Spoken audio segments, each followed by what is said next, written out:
참 마음과 온전한 믿음으로 나아가자 라는 제목으로 말씀을 전하고자 합니다. 우리 성도님들은 요즘 하나님과 가까이 지내고 계신가요? 하나님과의 거리가 어떠한지 돌아보기를 원합니다. 요즘 날씨가 무덥고 또 세상도 뒤숭숭하고 여러 가지 우리의 마음을 빼앗을 일들이 참 많죠. 그러는 우리의 삶 가운데 과연 하나님과 나는 얼만큼 가까워지고 있는가? 내가 하나님을 가까이 하고 있는가라는 것입니다. 하나님의 이름을 부르고 그분을 가까이 하며 담대하게 기도하며 보좌 앞으로 나아가는 일이 결코 쉬운 일이 아닙니다. 하나님을 가까이 하면 가까이 할수록 시험과 유혹이 우리의 삶에 찾아오죠. 또 마음껏 기도하고 싶은데 기도가 잡히지 않는 그러한 순간들을 우리가 경험하지 않습니까? 결코 하나님 앞으로 나아가는 것이 쉬운 일이 아닙니다. 어떤 분들은 적극적으로 하나님께 나아가는 분들이 계세요. 또 반대로 소극적으로 하나님께 나아가고 싶은데 나아갈까 말까 고민하는 그러한 분들도 계시죠. 별 필요성이 없이 나아가도 좋고 하나님께 멀어져도 그만인 그런 미지근한 분들도 계실지 모르겠습니다.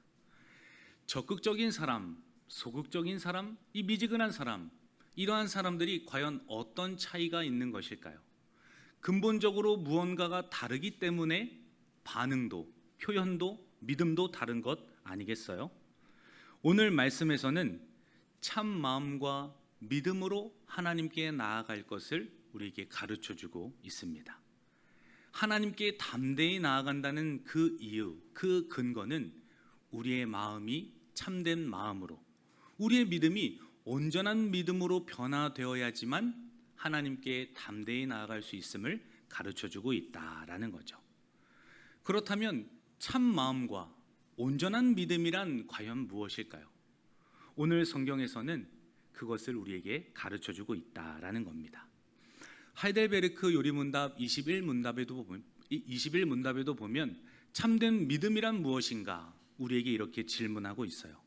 참 믿음이란 하나님의 은혜로 내게 주시는 확실한 암과 신뢰로 그리스도의 대속으로 죄사함과 의를 받는 것을 믿는 것이다. 예수님을 통하여서 어떤 은혜와 복이 나에게 주어졌는지 알고 그 아는 것을 확실히 믿고 신뢰하는 것, 그것이 참된 믿음이라고 우리에게 가르쳐주고 있기 때문이에요. 우리가 어떠한 이유로 하나님 앞에 담대히 나아갈 수 있는지를 알아야지만 그 알을 통하여서 확신과 믿음에 거할 수 있다라는 거죠. 그러므로 사랑하는 성도 여러분, 오늘 말씀을 통해 예수 그리스도로 인하여서 얻게 하시는 그 참 믿음과 새롭게 된 마음을 소유하시고 하나님 앞에 담대히 나아가시는 우리 성도님들 되시기를 주님의 이름으로 간절히 축원합니다. 함께 우리 인사하기를 원합니다. 확실히 알고 신뢰합시다. 인사합니다. 확실히 알고 신뢰합시다. 아멘. 오늘 본문 22절 말씀에 보면 하나님께 나아가라 라고 말씀하고 계세요. 우리 22절 오늘 본문 말씀인데요, 함께 읽기를 원합니다. 히브리서 10장 22절 말씀 우리 함께 읽습니다. 우리가 마음의 뿌림을 받아 악한 양심으로부터 벗어나고 몸은 맑은 물로 씻음을 받았으니 참 마음과 온전한 믿음으로 하나님께 나아가자. 아멘. 이 히브리서 기자는 10장 말씀에서 구약 성경에 나타나 있는 제사 제도를 사용하여서 우리에게 설명을 하고 있어요. 구약에서 제사장이 피를 뿌립니다. 제물을 각을 뜨고 피를 받아서 그 피를 뿌려요. 성소에 뿌리고 제단에 뿌립니다. 제사장이 피를 뿌리는 이유는 부정한 것을 정결하게 만들기 위하여서, 부정한 것을 하나님께 바치기에 부족함이 없도록 거룩한 성결함으로 나아가게 하려고 피를 뿌렸다라는 거예요.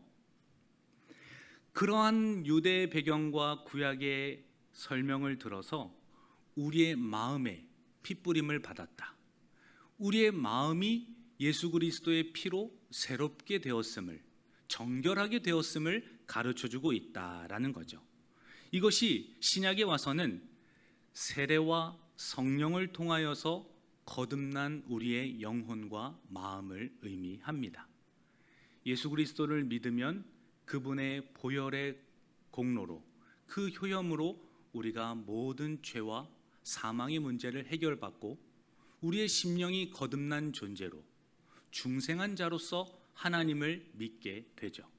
바로 그러한 마음의 상태를 우리 가운데 가르쳐주고 있는 것입니다. 예수 그리스도의 피로 우리의 양심이 깨끗하게 된 것이죠. 히브리서 9장 14절 말씀에서도 이것을 잘 설명해 줍니다. 하물며 영원하신 성령으로 말미암아 흠없는 자기를 하나님께 드린 그리스도의 피가 어찌 너희 양심을 죽은 행실에서 깨끗하게 하고 살아계신 하나님을 섬기게 하지 못하겠느냐. 하나님을 섬기는 자들은 부정함에서 성결과 거룩함으로 변화되어야 합니다. 예수 그리스도의 피뿌림을 받고 우리의 마음과 심령이 새롭게 되었기 때문에 하나님을 섬긴다는 것이 이제는 너희에게도 가능해진 것이다 라고 가르쳐 줍니다.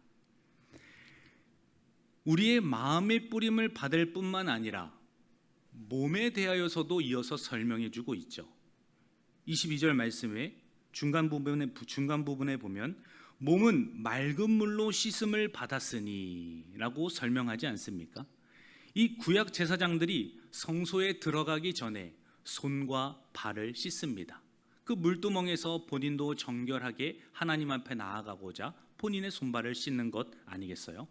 그러한 정결 예식을 통하여서 본인의 몸과 마음가짐을 새롭게 하고 지성소로 들어가는 것이죠. 마치 오늘을 살아가고 있는 우리도 예수 그리스도를 믿는 자들로 하나님께서 세례와 성령으로 거듭나게 하셨기 때문에 새로운 마음과 새로운 몸을 가지고 하나님께 나아갈 것을, 주님께 영광 돌릴 것을 우리에게 요청하고 있다라는 겁니다. 우리 함께 말씀을 찾아보기를 원합니다. 에베소서 5장 26절입니다. 에베소서 5장 26절.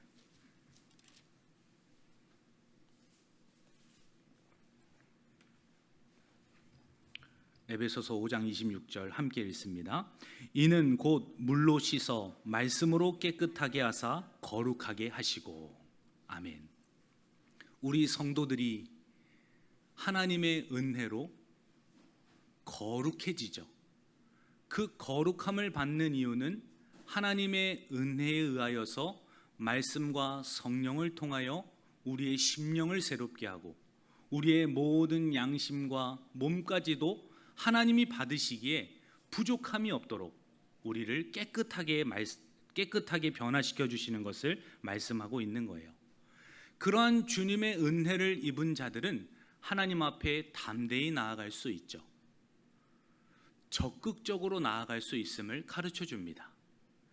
요즘 하나님과 얼마나 가깝게 지내고 계십니까? 제가 서두에 물어보지 않았어요? 우리는 이미 예수 그리스도의 그 피로 또 그분의 성령으로 우리의 마음과 몸이 깨끗해졌음에도 불구하고 하나님께 담대히 나아가지 못한다면 그 예수님께서 우리에게 주신 은혜와 그 축복을 우리가 잘 알지 못하기 때문에 또 그것을 확신하지 못하기 때문에 우리가 참된 믿음에 거하지 못하는 것은 아닌가라는 거예요. 하나님 앞에 담대히 나아갈 수 있는 이유는 내 감정의 상태와 상관없는 것이고 내가 무엇을 가지고 있느냐 가지고 있지 않느냐 여부에 따라서 달라지는 것도 아닙니다. 하나님께서 나를 사랑하시고 예수 그리스도께서 중보자가 되어주시며 나를 대신해 모든 물과 피를 쏟으셨기 때문에 예수 그리스도를 의지하여서 우리가 하나님 앞에 언제든지 나아갈 수 있다라는 거죠. 때로는 실패하고 넘어지고 힘들 때일지라도, 아무도 나를 알아주지 않고 내 마음의 속상함이 가득할지라도, 때로는 많은 사람들이 나에게 손가락질을 하고 나의 모든 것을 다 빼앗아 갈지라도, 그러한 내 환경과 기분에 상관없이 하나님 앞에 담대히 나아갈 수 있도록 그 길을 열어주셨다라는 겁니다. 이것을 믿는 성도들은 다른 사람의 눈치를 보지 않습니다. 또 뭔가 꾸며서 외식함으로 하나님 앞에 나아가지도 않죠. 주저주저 하면서 소극적으로 하나님의 이름을 부르지도 않습니다.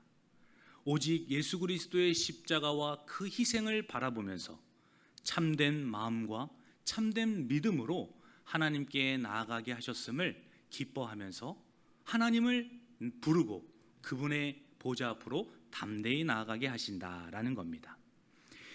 우리 성도님들은 하나님을 적극적으로 찾고 부르짖고 나아가고 있는지 오늘 말씀을 통해서 돌아보시는 그런 주님의 은혜와 축복이 있기를 간절히 바랍니다. 교회 사역을 하다 보면 누구에게나 촉망받는, 존경받는 분들을 만나게 됩니다. 오늘 설교를 준비하면서 한 분이 저도 떠오르게 되었는데요. 한 장로님을 떠올리게 되었습니다. 교회 사역을 하면서 한 장로님을 깊이 알게 되었어요. 누가 봐도 다른 사람이 보기에도 참 경건한 분이셨어요. 교회에서 그 장로님이라면 그분은 진짜 어른이다, 참 경건한 분이셨다, 누구나 그렇게 다 동일하게 한 입으로 이야기를 하셨던 분이었습니다. 늘 기도에 힘쓰시고 말과 행동을 조심하셨어요. 얼마나 조심하셨는지 주변에 있는 분들이 장로님 그렇게까지 하지 않으셔도 돼요 라고 말씀하실 정도였습니다. 너무 귀한 모습이었어요. 그러나 해가 더해지고 그분을 알면 알수록 늘 본인이 죄인이고 늘 연약한 존재이기 때문에 그렇게 삶으로 드러나는 표현이라는 것을 알게 되었습니다. 하나님 앞에서 본인의 모습을 비추어 보았을 때 너무나 죄인이고 도저히 하나님 앞에 나아갈 수 없다는 그 사실 때문에 괴로워서 본인이 겸손하고 싶지 않아도 다른 사람들이 보기에 저분은 참 경건한 분이다 라고 착각할 정도로 본인은 그러한 마음에 짓눌리셨던 분이다라는 거죠. 겉으로는 경건해 보입니다. 그러나 웃음기가 전혀 없고 기뻐하는 것을 아무도 본 적이 없습니다. 누가 봐도 인정할 만한 분이시지만 웃는 모습도 본 적이 없고 기뻐하는 부분도 아무도 관찰한 적이 없다라는 거죠. 그리스도 안에서 진정으로 자유한 자가 되었다는 것, 죄와 사망으로부터 해방된 존재라는 것, 그리스도께서 나의 모든 정죄를 다 담당하시고 그리스도 안에 있는 우리는 더 이상 정죄함이 없다는 이 복음의 사실을 철저하게 깨닫지 못하고 믿지 못하셨기 때문에 그 죄책감에 늘 사로잡혀서 경건의 힘을 쓰시고 하나님 앞에서 늘 죄인임을 고백했던 그러한 분이셨다라는 거예요. 그것이 잘못됐다는 것이 아닙니다. 그러한 장로님께서 해가 거듭할수록 점점 변화하는 모습을 보여주셨어요. 성도들과 교제하는 일을 달가워하지 않으셨습니다. 자기가 죄인이기 때문에 말하는 것마다 상대방에게 실수를 하고 상처를 줄 것 같아서 사람들과의 교제도 잘 하지 않으셨던 분이셨어요. 그러나 계속해서 우리 목회자들은 독려를 합니다. 사람들과 교제하고 사이좋게 지내고 때로는 농담도 하고 웃으면서 진정한 그리스도 안에서 형제와 자매됨을 회복하고 누려야 하는 것이 우리의 존재다. 그럼에도 불구하고 시도를 하시나 잘 되지 않았어요.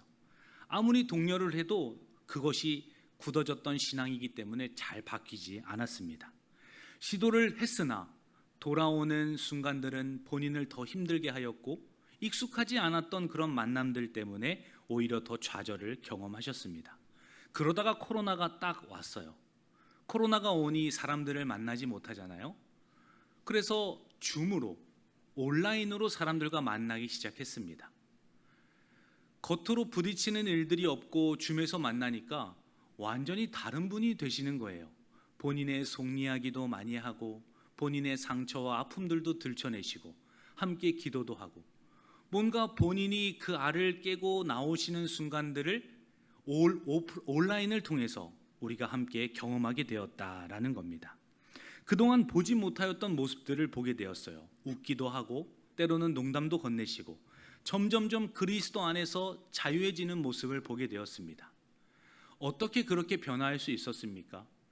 교회 공동체를 통하여서 하나님의 사랑을 느끼는 겁니다. 얼마나 존경하고 있는지 함께 이야기하고 또 본인이 왜 그렇게 소극적일 수밖에 없는지를 토로하고 또 그 부분을 위하여서 함께 기도하고 대화를 통해서 점점 서로를 알아가면서 신뢰가 형성이 되고 그 안에서 진정으로 자유함을 경험하는 것들을 우리가 함께 경험하였다라는 거죠. 이처럼 하나님을 향하여 나아가는 것이 우리는 변화되어야 합니다. 미지근하거나 소극적으로 하나님께 나아가는 것이 아니라 오직 예수 그리스도 안에서 우리를 품어주시고 우리를 사랑하신다는 그 하나님의 사랑을 우리가 확실히 알고 그것이 나에게 적용되었다는 사실을 믿으면서 우리가 하나님 앞에 담대히 나아가야 한다라는 거죠. 예수 그리스도의 공로 때문에 그분이 나를 위하여서 대신 이루신 대속의 은혜 때문에 이루어졌다는 사실 때문이죠. 그러한 믿음이 있는 성도들은 하나님 앞에 적극적으로 나아갑니다. 때로는 좌절을 경험하고 실패할지라도 능동적으로 변하게 되어 있죠. 진취적으로 아주 담대하게 하나님 앞으로 나아가는 것을 보게 하신다라는 겁니다. 사랑하는 성도 여러분, 그리스도의 피가 우리의 마음과 양심을 깨끗하게 하신 것입니다. 나의 어떤 선행과 공로와 착한 마음 때문에 우리가 하나님 앞에 나아가는 것이 아니라 그리스도의 보혈과 그 피 때문에 우리가 담대히 나아갈 수가 있다라는 것이죠. 이것을 철저히 믿고 참 마음과 믿음으로 하나님께 담대히 나아가시는 우리 광문의 성도님들 되시기를 주님의 이름으로 간절히 축원합니다. 그러한 참 마음과 온전한 믿음을 갖게 하신 성도들은 표현하게 되어 있습니다. 몸으로 표현하게 되어 있어요. 23절과 24절 말씀에 보면 마음이 새로워지고 몸이 깨끗하게 된 자들은 반응과 그 표현이 겉으로 드러나게 되어 있음을 가르쳐 줍니다. 우리 23절과 24절 말씀도 함께 읽습니다. 또 약속하신 이는 미쁘시니 우리가 믿는 도리의 소망을 움직이지 말며 굳게 잡고 서로 돌아보아 사랑과 선행을 격려하며. 아멘. 참 마음과 온전한 믿음으로 우리를 변화시켜 주셨어요. 그러한 암과 믿음으로 하나님 앞에 담대히 나아가죠. 그러한 성도들은 몸으로 표현되고 반응되는 삶의 순간들이 있습니다. 서로를 돌아보게 되어 또 사랑하며 돕게 됩니다. 서로 격려하면서 모일 때마다 서로에게 힘이 되고 에너지가 되어주는 그러한 사람들로 변화된다라는 거예요. 왜 그러합니까? 하나님께 마음과 몸이 변화되었고 새로워졌으니 나만 그런 것이 아니라 우리 교회 공동체의 모든 사람들이 동일한 신앙, 동일한 가르침, 동일한 은혜 속에서 함께 하고 있다는 사실을 알기 때문이죠. 나 혼자만 새롭게 변화받았다는 것이 아니라 상대방도 새롭게 된 존재이기 때문에 서로 격려하고 서로 사랑하고 때로는 서로 넘어져 있으면 일으켜주기도 하고 조금 느린 것 같으면 밀어주기도 하고 당겨주기도 하면서 서로를 향하여서 방향성을 바꾸게 되어 있다라는 것입니다. 우리가 보통 언제 너그러워집니까? 배가 불러야지만 내가 먹을 것을 나눠줄 수 있죠. 등이 따뜻해야지만 웃음이 있고 다른 사람들에게 위로와 격려를 해주죠. 뭔가 내 안에 만족함이 가득해야지만 다른 사람들의 어려움도 살펴보게 되고 그 마음을 헤아려 주지 않겠습니까? 이렇듯 하나님으로부터 새로운 마음과 몸의 정결함을 입은 사람들은 다른 사람들을 향하여서 너그럽게, 다른 사람들을 향하여서 마음과 몸을 표현하도록 향하여 나아가게 하신다라는 거예요. 예수님을 깊이 알고 확실히 믿으면 믿을수록 이 부분은 더 선명해집니다. 사랑을 표현하지 않고는 견딜 수 없는 내 안에 가득 차 있는 주님의 사랑을 표출하게 만드시기 때문이에요. 주님 안에서 모든 결핍이 해결됩니다. 모든 문제가 해결되죠. 내 안의 모든 욕구들이 그리스도 안에서 이미 내 안에 주어졌다는 것을 믿게 됩니다. 그렇게 결핍이 채워진 분들, 연약함들이 다시 강함으로 변화되신 분들은 오히려 다른 사람들을 향하여서 나아가기 때문입니다. 배를 골물지라도 주시는 이도 여호와시고 걷어가시는 이도 여호와시다. 이러한 비밀과 그 하나님의 신비를 깨달은 성도들은 내가 가진 것이 많든 적든 서로 나눕니다. 그것이 하나님으로부터 왔음을 철저하게 깨닫기 때문이죠. 내가 걱정하고 고민거리가 많아서 괴로워하고 골머리를 앓는 분들이 내가 더 이상 이 부분을 통제할 수 없다는 것을 그리스도 안에서 깨닫고 하나님의 주권 속에서 일어나고 있다는 사실을 믿게 되는 순간 더 이상 내가 그 부분에서 고민하고 걱정하지 않습니다. 오히려 고민하고 걱정하는 성도들에게 다가가서 하나님의 선하신 뜻이 있을 거야. 오늘 하루에 주어진 삶을 충실히 살아가다 보면 하나님께서 반드시 믿는 우리들에게 선한 길을 열어주실 거야. 그러한 담대한 믿음과 마음으로 오히려 성도들을 향하여서 이웃을 향하여서 사랑과 격려와 칭찬을 아끼지 않는 그런 믿음의 사람들로 변화되어 간다라는 겁니다. 이것을 알면 알수록 진짜 예수 믿는 것이 복이구나. 진짜 그리스도 안에 정답이 있구나. 우리의 삶의 모든 문제가 그리스도 안에 있을 때에만 참 평안이 주어지는구나. 이러한 사실들을 철저하게 깨닫게 되어집니다. 그러한 성도들은 예수님이 가장 큰 축복이라는 것을 고백하게 되죠. 그러한 사람들은 주님의 명령이 무엇일까? 주님께서 원하시는 것이 무엇일까? 주님을 따라서 살아간다는 것이 무엇일까를 고민하기 시작합니다. 주님이 원하시는 것을 곰곰이 고민하게 되고 그 자리에서 순종하고 헌신하고 나의 것을 아끼지 않고 주님의 영광의 통로로 사용되도록 내어드리는 것을 보게 된다라는 거예요. 사랑을 실천하다 보면 이 세상에 주지 못하는 기쁨을 하나님께서 허락해 주세요. 하늘로부터 주시는 주님의 은혜가 있다라는 것입니다. 하늘의 기쁨과 감격을 맛보신 분들은 이것을 포기하지 못하고 놓을 수가 없어요.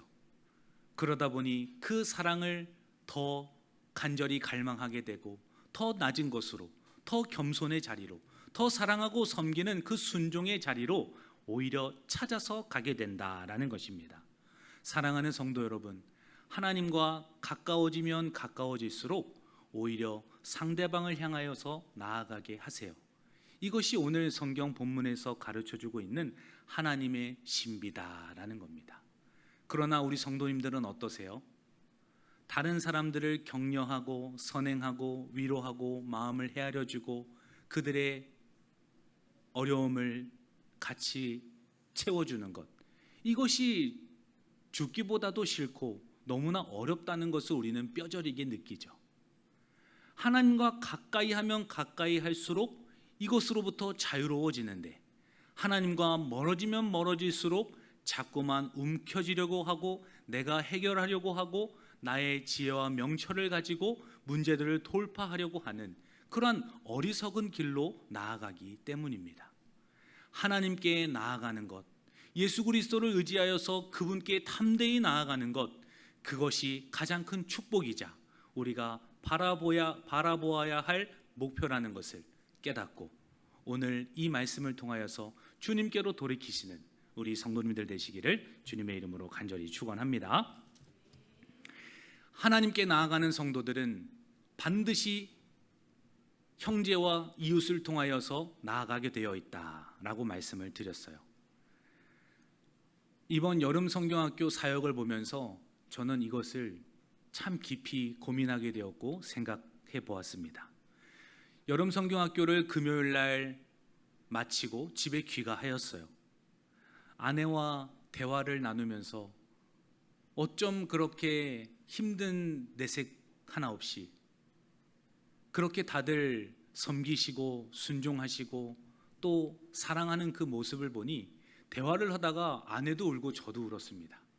어떻게 이렇게 6개의 교회가 연합하여서 주님의 영광을 드러내고 다음 세대 아이들을 사랑한다는 것, 이것이 결코 쉬운 일이 아닙니다.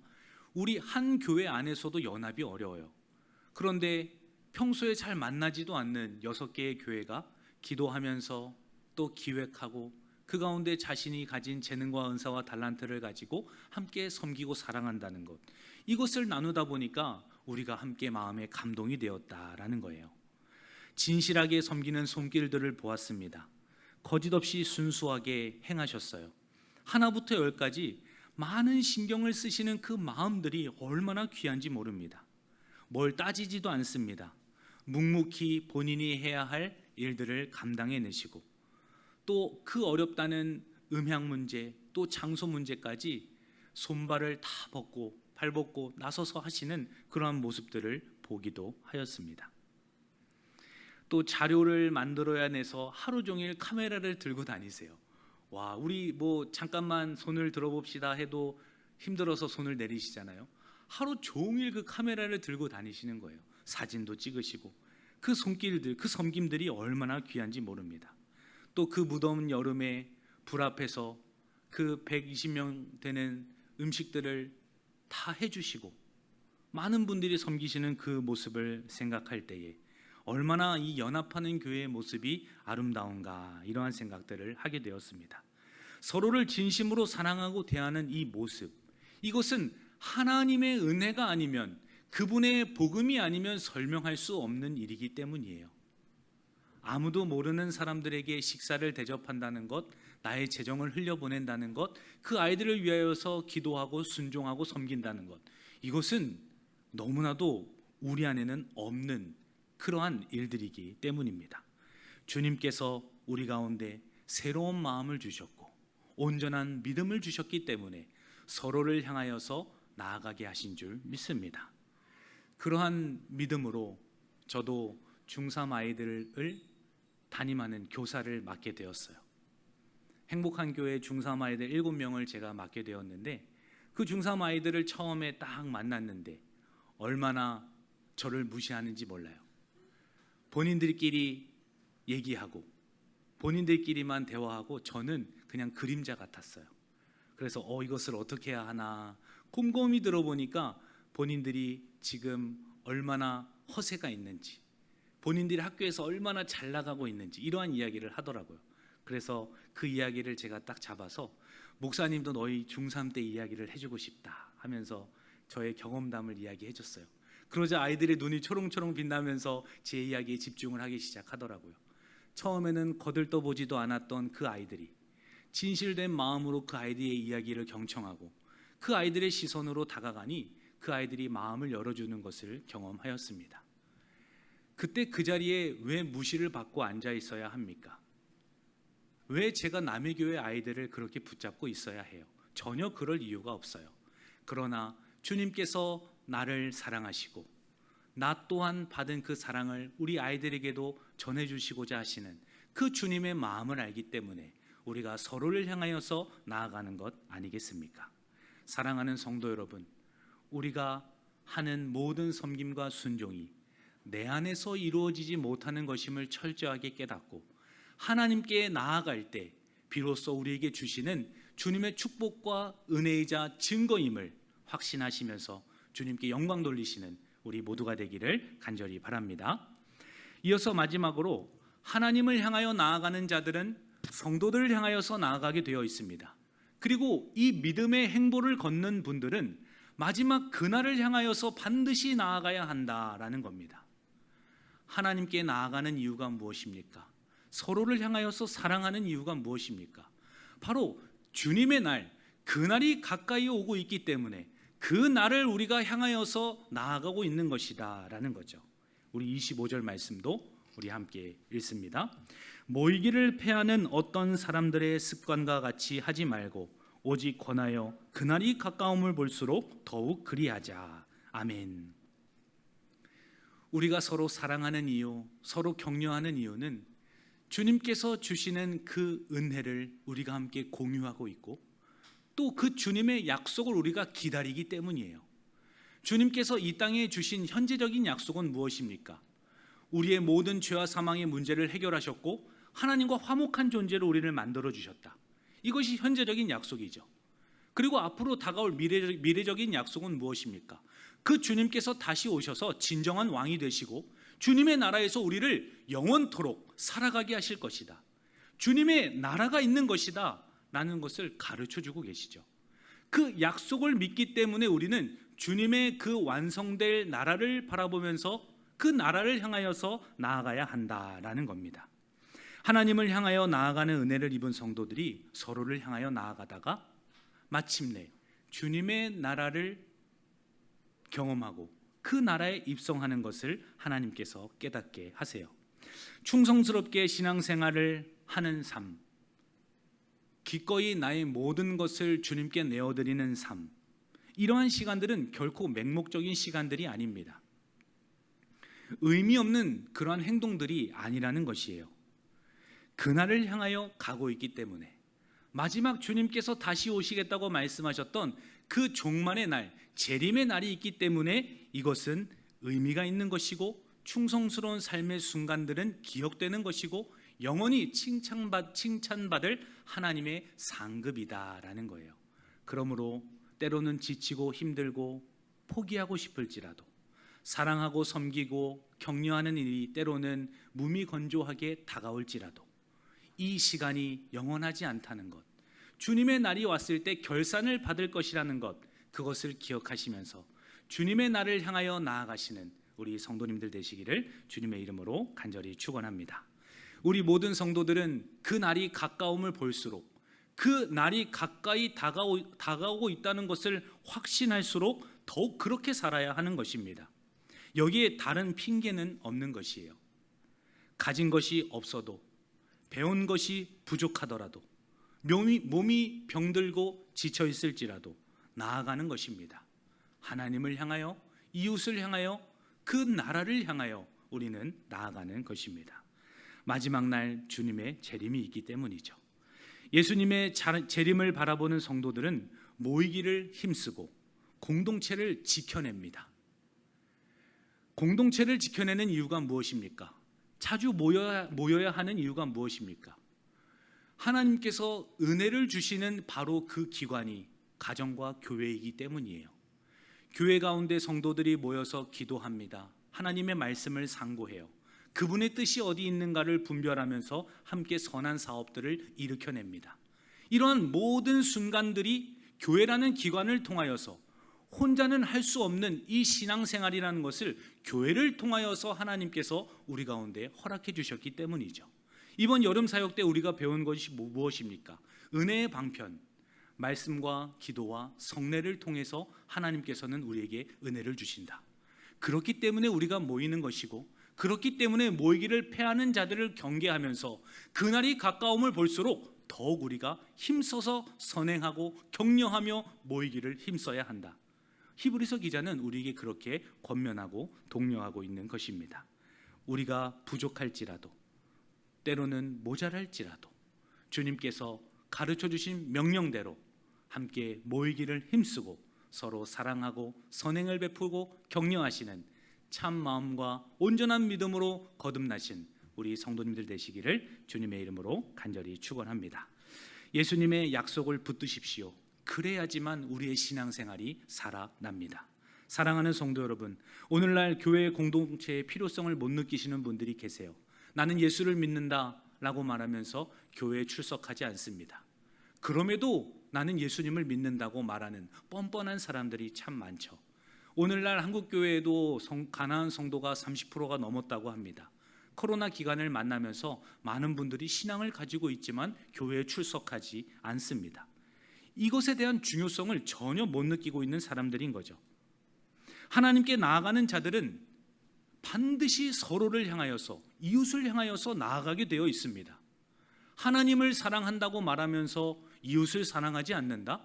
이웃과 함께하지 않는다? 이것은 하나님께 나아가고 있는 사람이 아닙니다. 본인을 향하여서 나아가고 있는 사람들이죠. 하나님께서는 반드시 본인에게 나온 자들을 세상으로 파송하세요. 가정으로 보내십니다. 힘들고 지치고 낭망한 이웃들을 향하여서 손과 발이 되어줄 것을 주님께서는 명령하세요. 그러므로 나 혼자 신앙생활하는 분들이 결코 멋져 보이고 정당해 보이고 합리화할 수 없다는 그 사실을 오늘 말씀을 통해서 철저히 깨달으시고 더욱더 공동체를 사랑하시고 서로를 세워가 주시기를 주님의 이름으로 간절히 축원합니다.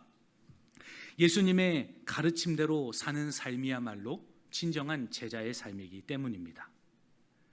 내가 하나님께로만 향하고 있지는 않은지, 혹은 하나님보다는 사람만을 바라보면서 신앙생활하고 있지는 않은지, 아니면 주님의 나라에 대한 확신과 믿음과 소망 없이 신앙생활하고 있지는 않은지, 이 세 가지의 균형이 잘 나에게 적용되고 있는지 그것을 한 주 동안 고민해 보시고 내가 회복해야 할 부분이 어떤 부분인지 주님 앞에 묻고 응답받으시는 우리 모두가 되기를 주님의 이름으로 간절히 축원합니다.